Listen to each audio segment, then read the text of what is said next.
এটা মানুষ ধিক্কার দিচ্ছে, বিএনপির প্রতিটা নেতাকর্মী ধিক্কার দিচ্ছে। আমার তো কোনো সদস্যপদ ছিল না, আমাকে কিসের বহিষ্কার?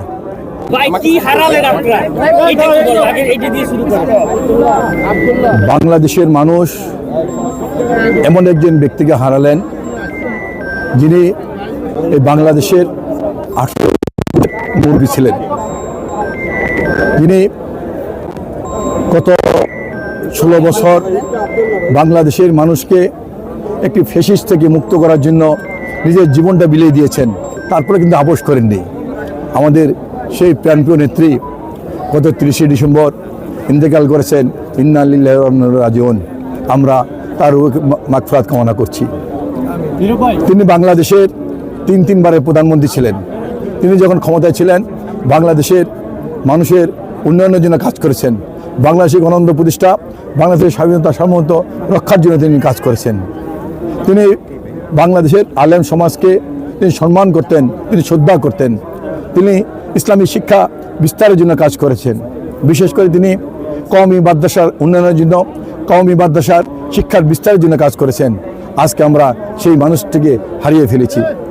আপনারা দেখেছেন পৃথিবীর সবচেয়ে বৃহৎ জানাজা হয়েছে আমাদের প্রাণপ্রিয় নেত্রী বেগম খালেদা জিয়ার।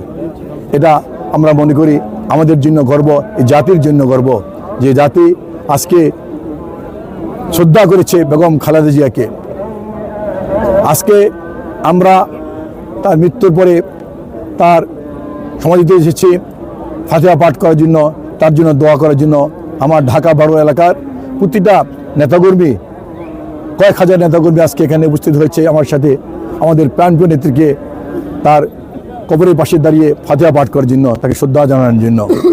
আমি বিশ্বাস করি এই লাখো যে জনতার যে আজকে তার জানাজা পড়েছেন, আজকে হাজার হাজার মানুষ আজকে তার কবরের পাশে দাঁড়িয়ে শ্রদ্ধা নিবেদন করছেন, আল্লাহ পাক অবশ্যই তাকে বেহেশতের সবচেয়ে উচ্চ অবস্থায় তাকে কবুল করবেন ইনশাআল্লাহ।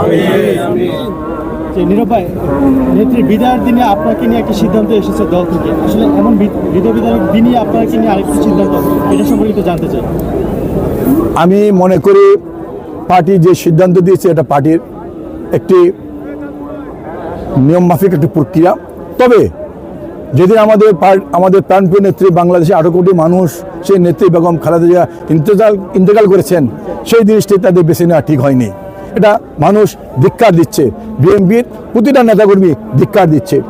আমার তো কোনো সদস্যপদ ছিল না, আমাকে কিসের বহিষ্কার? আমি এই ঢাকা 12 এলাকা আমার জন্মগ্রহণ করেছি, এই এলাকা আমি বড় হয়েছি, এই এলাকা আমি খেলাধুলা করেছি।